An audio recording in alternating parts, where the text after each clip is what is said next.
بسم الله الرحمن الرحيم. الحمد لله رب العالمين والصلاة والسلام على نبينا محمد وعلى آله وصحبه أجمعين. Assalamu alaikum warahmatullahi wabarakatuh.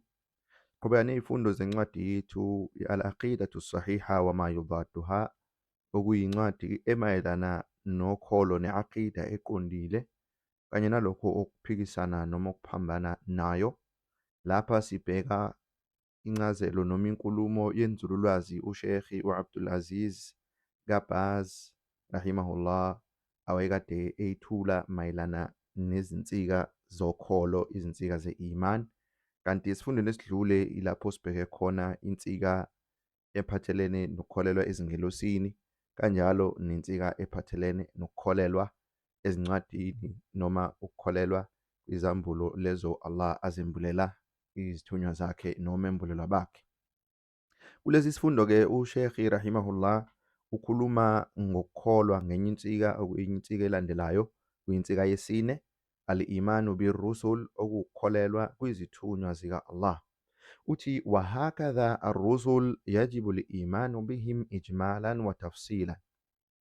Uthi-ke kanjalo futhi ngokufanayo izithunywa kuphoqelekile ukuthi sikholelwe kuzo zonke jikelele, kanti futhi nangalokho okuphathelene nazo ngokukhethekile noma ngazinye ngazinye okuyimininingwane kulokho.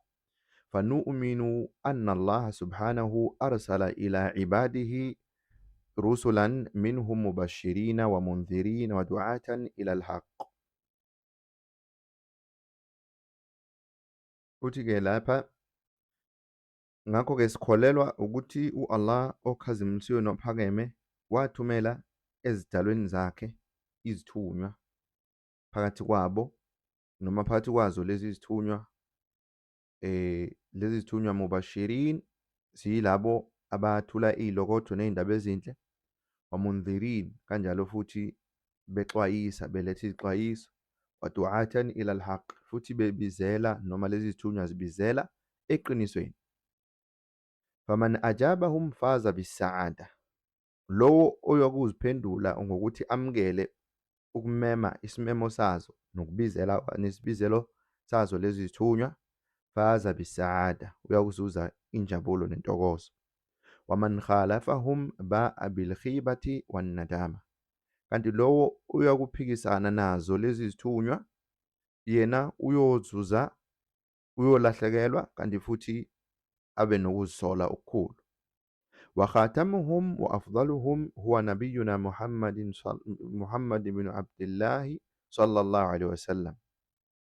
Kanti ongokugcina kuzo lezi zithunywa nomembulelwa, kanti futhi novelele noqavile kuzo, nguye umembulelwa wethu uMuhammad ka-Abdullah sallallahu alaihi wasallam. Kama qala Allahu subhanahu, kunjengokusho kuka Allah okhazimulisiwe nophakeme, walaqad ba'athna fi kulli ummatin rasulan an i'budu Allaha wajtanibu at-taghut. To Allah, futhi ngempela sethumela kuso sonke noma kuzo zonke izizwe isithunywa ukuthi sithi khonzani u-Allah futhi niqhelelane nonkulunkulu bamanga, izikhonzwa zamanga. Waqala ta'ala, uphinde yathi ophakeme, rusulan mubashirina wa munzirina lialla yakuna linnasi ala Allahi hujjatun ba'da ar-rusul. Uthi futhi Allah izithunywa zethula iy'lokotho ezinhle ney'ndaba ezinhle, wamunzirin, futhi ezixwayisayo, lialla yakuna linnasi ala Allahi hujja ba'da ar-rusul, ukuze abantu bengabi nezaba phambi kuka Allah emveni kokuthi u-Allah esethumele izithunywa. Waqala ta'ala, uphinde athi u-Allah uphakeme, ma kana Muhammadun aba ahadin min rijalikum walakin rasulallahi wa khataman nabiyyin. Uthi u-Allah, uMuhammadi akasiye uyise wandoda phakathi kwenu, walakin rasulallah, kodwa uyisithunywa sika Allah, wa khataman nabiyyin, nomembulelwa wokugcina. Usethi-ke uSheikh, waman samma Allahu أو ثبت عن رسول الله تسميته آمنا به على سبيل التفصيل والتعيين كنوح وهود وصالح وإبراهيم وغيرهم.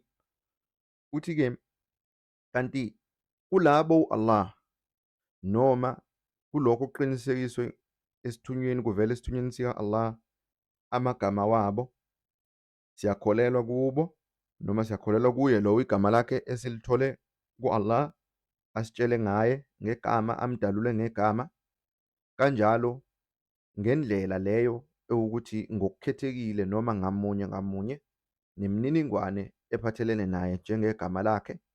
Wat-ta'yin, nakho lokho ukuthi njengokukhethekile ukuthi njengobani, njengo-Nuh, kaNuhin, waHud, noHud, noSalih, kanye no-Ibrahim, kanye nabanye futhi ngokunjalo.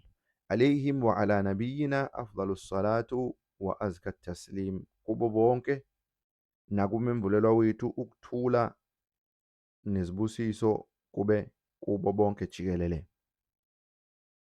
Kanti-ke uShekhi uqhubeka odabeni lwensika yesihlanu, okuyinsika yokukholelwa osukwini lokugcina, okuyi-al-imanu bil yawmil akhir.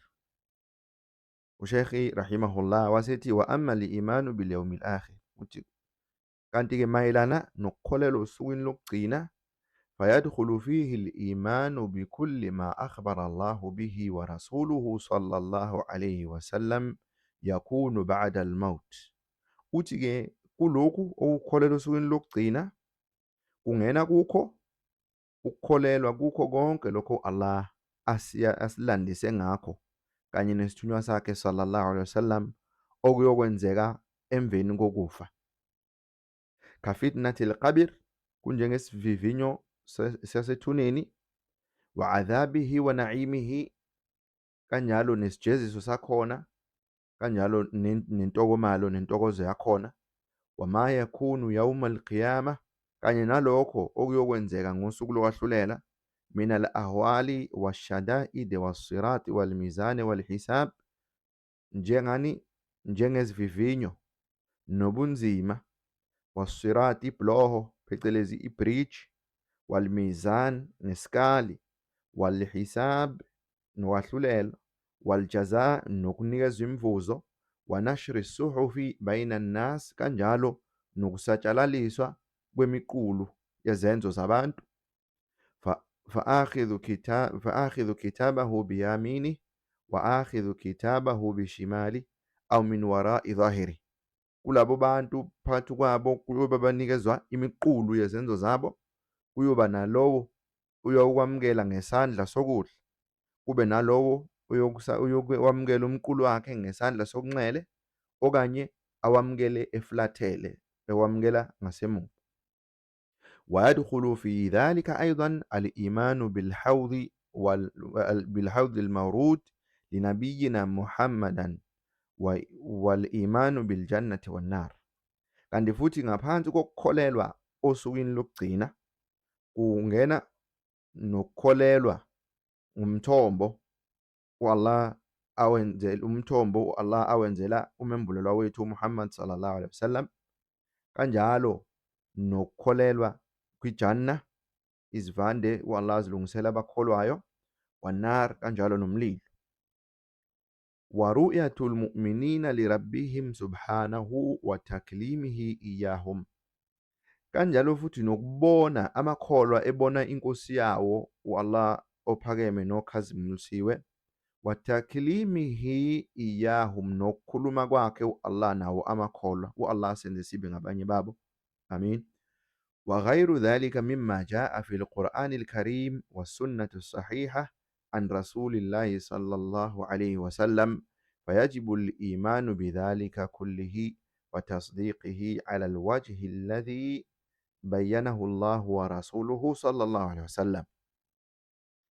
Uthi nokunye futhi kulokho okufike ngeQur'an ehloniphekile, kanjalo nokufike ngesunna eqinisekisiwe kususelwa kwisithunywa sika Allah sallallahu alaihi wasallam, lokho-ke konke kuphoqelekile ukukholelwa kukho ngokuphelele, nokukuvuma konke ngokuphelele, kanti futhi nangaleyo ndlela u-Allah akucacise nakudalule ngayo kanye nesithunywa sakhe sallallahu alaihi wasallam. Siyacela ku-Allah ukuthi asenze sibe ngabantu abayobonana naye kwelizayo, u-Allah ayobe ethokozile ngabo, futhi ayokwamukela izenzo nemizamo nokukhonza kwabo bemkhonza yedwa, asihlenge kwizinto eziyosiqhelelanisa nalesi sipho esikhulu kangaka u-Allah asibekele labo abakholwayo. Sokuqala lapha lesi sifundo sethu sesikhombisa sicela u-Allah ukuthi asinikeze amandla ukuthi siphinde sizuze kwezinye futhi izifundo ezifuze lesi kwesilandelayo. Wa sallallahu wasallam ala nabiyina Muhammad wa ala alihi wa sahbihi ajma'in.